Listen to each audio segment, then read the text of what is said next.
Seorang nenek berusia 80 tahun datang ke kasino. Dia mempertaruhkan semua tabungannya.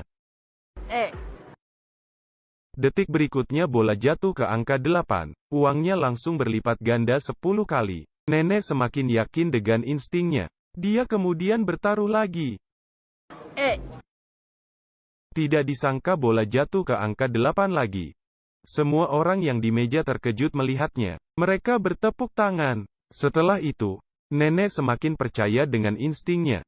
Dia kemudian mempertaruhkan semua uangnya. Semua orang yang melihat pun tercengang. Paman di sebelah menasehatinya. Tapi nenek tidak peduli. Chip yang ditaruh makin tinggi. Mulut semua orang menganga. Saat bola berputar, semua orang menahan napas. Bola berhenti di angka 8. Semua orang tercengang dan bertepuk tangan. Nenek mencoba berbagai permainan. Meskipun ini pertama kalinya nenek main, dan ia tidak memahami aturan, asalkan nenek mengulurkan tangannya, detik berikutnya ia akan menang.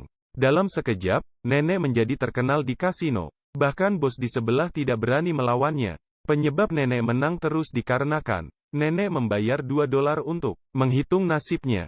Orang pintar itu berkata bahwa nenek akan menang banyak uang malam ini. Benar saja, setelah nenek meninggalkan kasino, keberuntungan tetap datang. Saat nenek menaik bus untuk pulang, ia menemukan bahwa penumpang di sebelahnya sudah meninggal, dan isi tasnya penuh dengan uang sebanyak 50 juta yuan. Seorang nenek berusia 80 tahun sedang naik bus, menemukan seorang lelaki telah meninggal.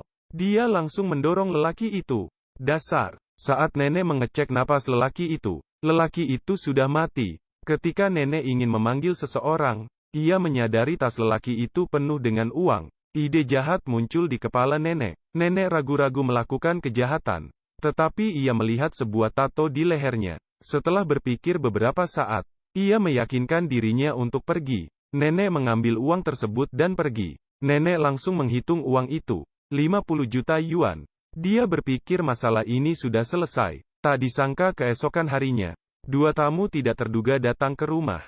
Keduanya adalah anggota organisasi biru. Mereka bertanya kepada nenek apakah dia mengambil uang orang lain. Melihat penampilan mereka, nenek pun ketakutan. Tapi nenek tidak mengakuinya. Melihat nenek yang ketakutan, mereka yakin nenek inilah yang mengambil uang tersebut. Mereka memutuskan untuk memberitahu bosnya. Nenek sadar, sebentar lagi dia akan dicari oleh mereka. Dia pergi mencari jasa bodyguard. Dia menghabiskan banyak duit untuk menyewa seseorang. Dia akan dijaga sepanjang waktu. Hari-hari pun berlalu. Saat nenek ke salon, dan Andi membeli makanan, kedua orang itu muncul lagi. Mereka masuk ke salon, dan mengancam nenek. Saat mereka mengancam nenek, Andi masuk ke salon. Andi langsung memukul mereka, dan membuang pisaunya. Andi kemudian mengambil senjata, dan mengancamnya. Saat nenek sampai di rumah, dia tahu keadaan ini tidak baik.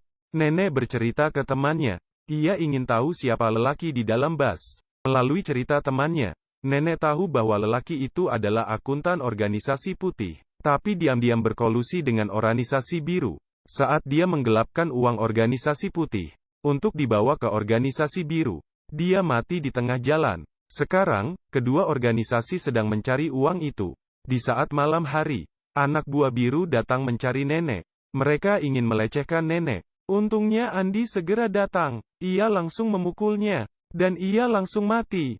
Kedua orang itu bingung. Jika membunuh perampok, apakah termasuk membela diri? Mereka tidak tahu. Apakah mereka harus melapor atau tidak? Nenek akhirnya memutuskan untuk memasukkan mayat ke kantong plastik hitam, dan membuangnya di tempat sampah. Setelah membuangnya, mereka pergi ke restoran untuk makan. Tetapi hati mereka terus berdetak kencang. Nenek tidak bisa tidur, dan pergi melihat mayat tersebut. Saat nenek naik untuk memeriksa, dia menemukan bahwa mayatnya hilang. Sepertinya sudah ditemukan orang lain. Saat nenek berada di sauna, seorang wanita mengajaknya berbicara. Wanita itu sepertinya mengenal nenek. Wanita itu berbicara tentang keluarganya, kemudian mengubah topik pembicaraan. Uang yang dipinjam harus dikembalikan. Pada saat ini, nenek langsung tahu identitas wanita ini. Wanita ini adalah ketua organisasi putih. Tetapi nenek tidak ingin mengakui perbuatannya. Ketua langsung keluar saat nenek tidak ingin mengakui perbuatannya. Saat nenek kembali ke rumah, Ia melihat rumahnya berantakan, diobrak-abrik oleh orang lain. Ia kemudian menerima surat bahwa cucunya diculik. Dia berpikir ini adalah perbuatan organisasi putih. Tapi ini berasal dari organisasi biru. Mereka mengancamnya agar membawa uang 50 juta yuan untuk ditukarkan dengan cucunya.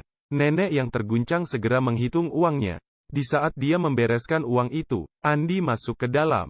Dia akhirnya mengerti mengapa banyak orang mengejar nenek tua ini. Ketika Andi mengetahui situasinya, dia tidak percaya mereka akan mengembalikan cucunya setelah menyerahkan uangnya.